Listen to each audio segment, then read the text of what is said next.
নমস্কার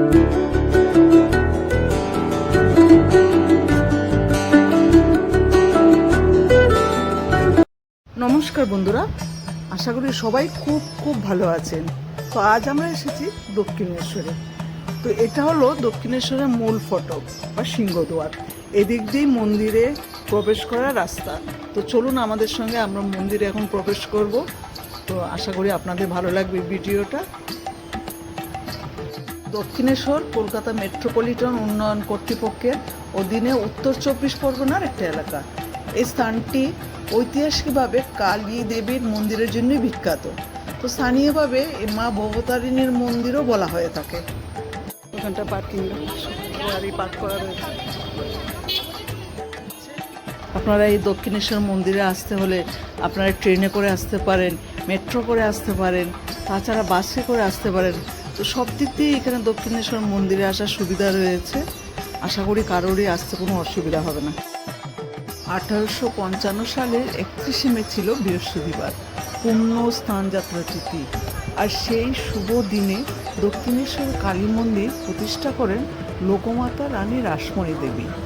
কলকাতার অন্যতম সেরা কালীক্ষেত্র হয়ে ওঠে এই দক্ষিণেশ্বর। পরবর্তীতে এই মন্দিরকে ঘিরে সাধক রামকৃষ্ণ পরমহংসদেব, মা সারদা দেবী এবং তাদের প্রিয় নরেন অমর হয়ে রয়েছেন ইতিহাসের পাতায়।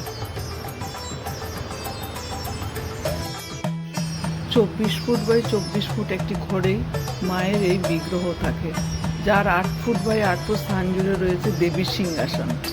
মাত্র 4 ফুটের যেটুকু জায়গা বেঁচে থাকে তার মধ্যে সমস্ত পুজোর সমগ্র উপকরণ, উপাচার, ঘর স্থাপন, পুজো সবকিছু এর মধ্যেই হয়। দক্ষিণেশ্বর মন্দিরের গর্ভগৃহ একটি অত্যন্ত সুরক্ষিত স্থান। এর পেছনে প্রথমতই এই দেবীর বিগ্রহকে পুরোহিত ছাড়া আর কারো স্পর্শ করা কঠোরভাবে নিষিদ্ধ।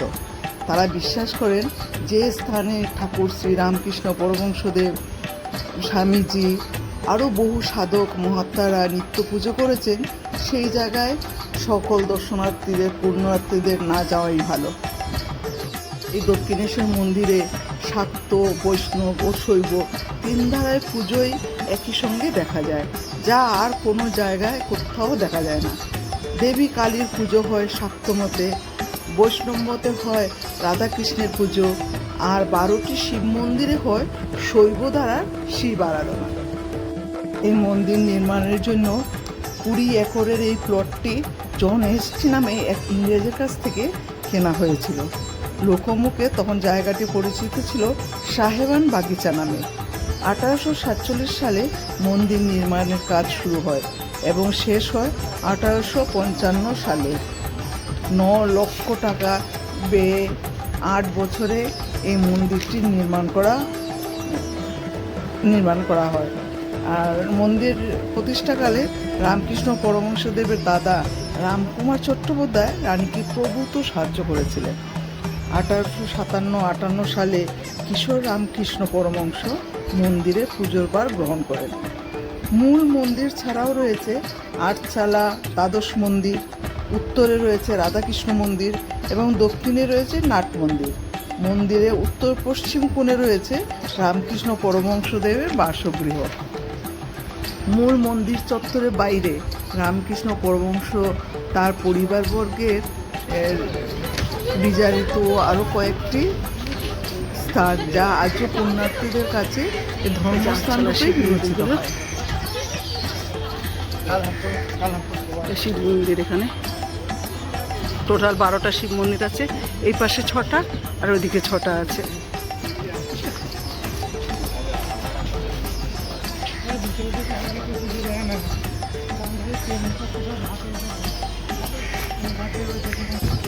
এখন এসছি আমরা দক্ষিণেশ্বরে একটা ঘাটে। এদিকে একটা ঘাট আছে, ওপাশে আরও একটা ঘাট আছে, আপনাদের আমরা দেখাবো। যেহেতু বিকেল হয়ে গেছে, তো এখন আর স্নান করবো না, মাথায় একটু জল ছুটিয়ে হাত মুখ ধুয়ে তারপর আমরা যাব পুজো দিতে।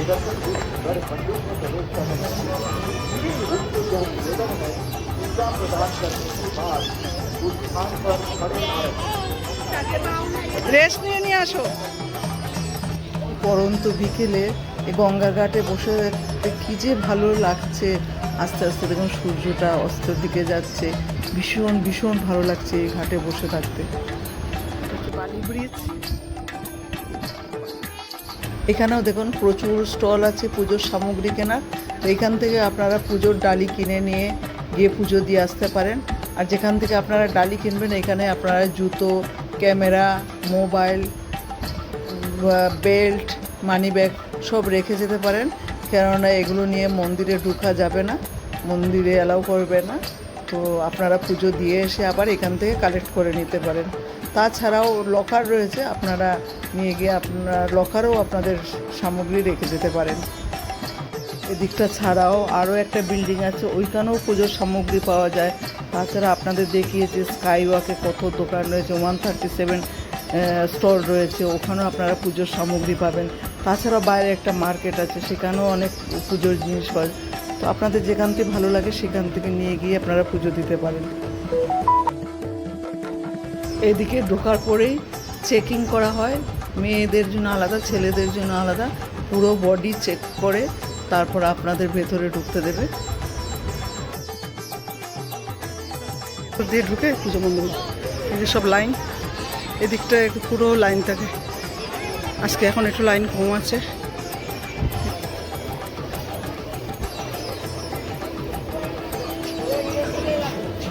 ওই ভেতর দিয়ে ঢুকতে হয় না, যাচ্ছি না আমি এখান থেকে একটু এই এদিক দিয়ে সব ঢুকে পুজো দেওয়ার জন্য এদিকে লাইন দিয়ে এইখান কাট দিয়ে এই পাশ দিয়ে ঢুকে এখানে এই পুজো দিতে ঢুকে এখানে।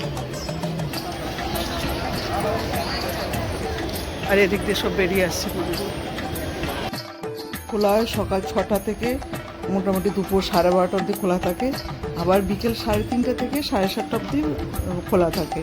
তো এই মন্দির প্রাঙ্গণে যদি আপনারা ভোগ গ্রহণ করতে চান তাহলে সকাল 9টার মধ্যে মন্দির প্রাঙ্গণ থেকে কুপন দেওয়া হয়। প্রতিদিনই 200টা করে কুপন দেওয়া হয়, শনিবার ও রবিবার 300টা করে কুপন দেওয়া হয়। তারপর প্রসাদ বিতরণ শুরু হচ্ছে বেলা 1টা থেকে। তো আপনারা যদি প্রসাদ গ্রহণ করেন তাহলে আগে থেকে এসে আপনারা কুপন কেটে নেবেন।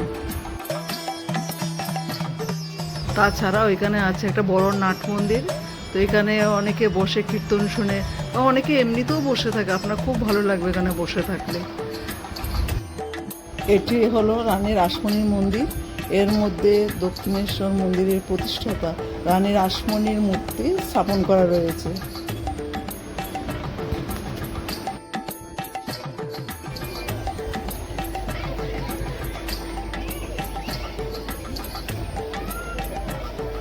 এখানে দেখুন অনেক দোকানপাট রয়েছে, চলুন আমার সঙ্গে আপনারাও দেখবেন।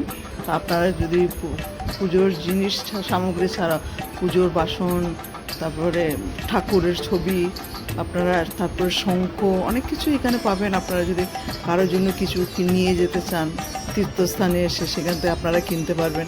তাছাড়াও ওদিকটা খাবারের স্টলও রয়েছে, আপনারা ইচ্ছা করলে এখানে খাবারও খেতে পারবেন। আইসক্রিম, ঝালমুড়ি ঝালমুড়ি অনেক কিছু নিয়ে বসেছে।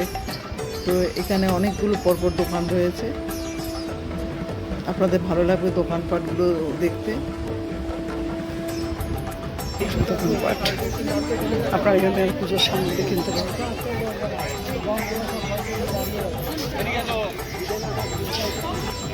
এদিকে সব খাবারের দোকান।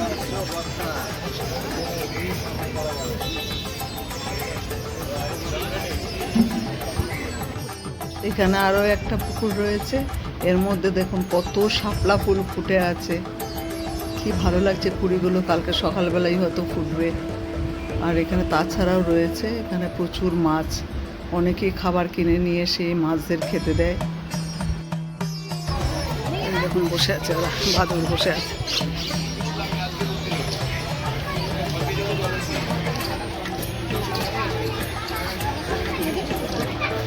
কত বাদর বসে আছে, ওদের বসা শুধু স্টাইলগুলো দেখুন। এই পাশটায় পঞ্চবটি বন রয়েছে, তো এখন আর ঢুকতে দেওয়া হয় না, বন্ধ রাখা হয়েছে, যার জন্য আপনাদের দেখাতে পারলাম না। এখানে পঞ্চবটি বনের রামকৃষ্ণ পরমহংসদেব বসে ধ্যান করতেন, সেই জায়গাটা এখন বন্ধ রাখা আছে বলে দেখা যাচ্ছে।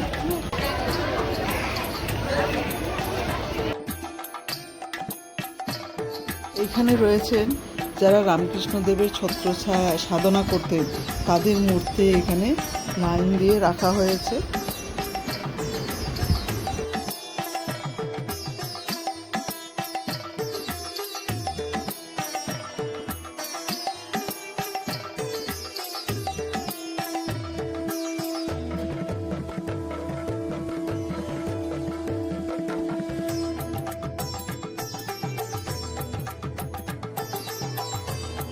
এই বাড়িটি হলো নবাবতখানা। এইখানে মা শারদা দেবী দীর্ঘদিন এই বাড়িতে ছিলেন। এখন এইখানে মা শারদা দেবীর মূর্তি রয়েছে আর তার নাম রাখা হয়েছে মা শারদা মন্দির। ওনারা যখন নবাবতখানার সামনে মা শারদা দেবীর ঘরের সামনে বসে কীর্তন করছিলেন, তখন আমিও দাঁড়িয়ে পড়লাম শুনতে। এত ভালো লাগছিল গান শুনতে শুনতে শুনতে মনটা যেন কোথায় হারিয়ে যাচ্ছে।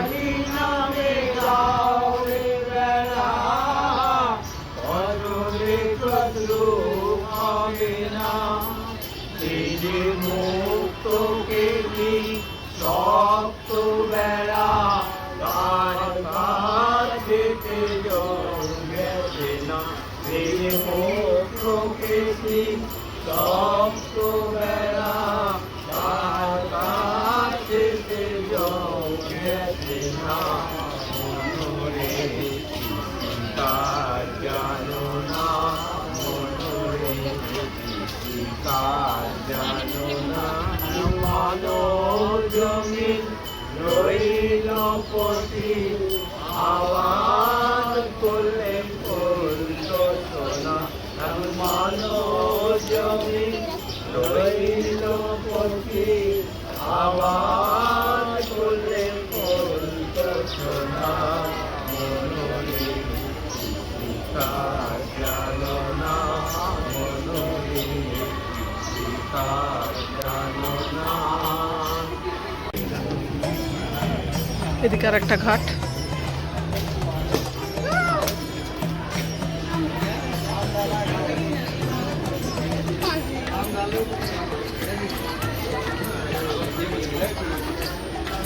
সবাই স্নান করে পুজোতে।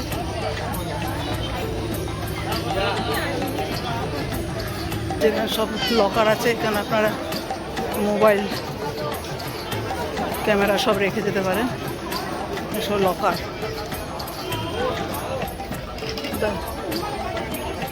পাঁচতলা এই বিল্ডিংটা হচ্ছে ভোজনালয় ফুড প্লাজা। এখানে সব ভেজ খাবারের দোকান আছে, সব নিরামিষ সব খাবার এখানে পেয়ে যাবেন। আর এখানকার দক্ষিণেশ্বরের বিখ্যাত হচ্ছে কচুরি, ছোলার ডাল।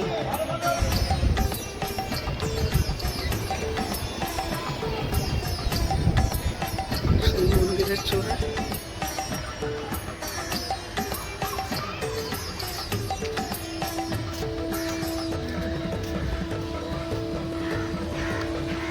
সব গাড়ি পার্ক করা রয়েছে। একটা পুকুর।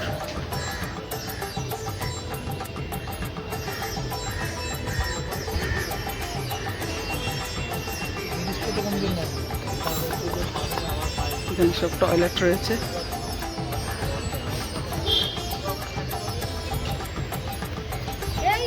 লেডিস টয়লেট, জেন্টস টয়লেট, সব আলাদা আলাদা টয়লেটের ব্যবস্থা রয়েছে।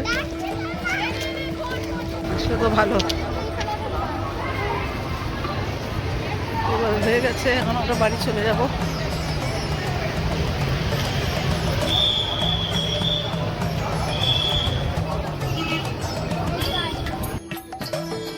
আশা করি বন্ধুরা দক্ষিণেশ্বরের এই ভিডিওটা আপনাদের খুব ভালো লেগেছে। তো আমাদের তো ভীষণ ভালো কেটেছে আজকের বিকেলবেলাটায়। এসে যে পুজো দিয়েছি, সন্ধ্যা গঙ্গার ঘাটে বসে থেকেছি, তো খুব ভালো লেগেছে। আমরা মাঝে মাঝেই এখানে আসি পুজো দিতে বা ঘুরতে। তো আজকের ভিডিওটা যদি আপনাদের ভালো লেগে থাকে, অনুরোধ রইল লাইক, শেয়ার, সাবস্ক্রাইব করার। খুব তাড়াতাড়ি ফিরে আসবো আরও একটি নতুন ভিডিও নিয়ে। ততদিন বন্ধুরা আপনারা ভালো থাকুন, সুস্থ থাকুন।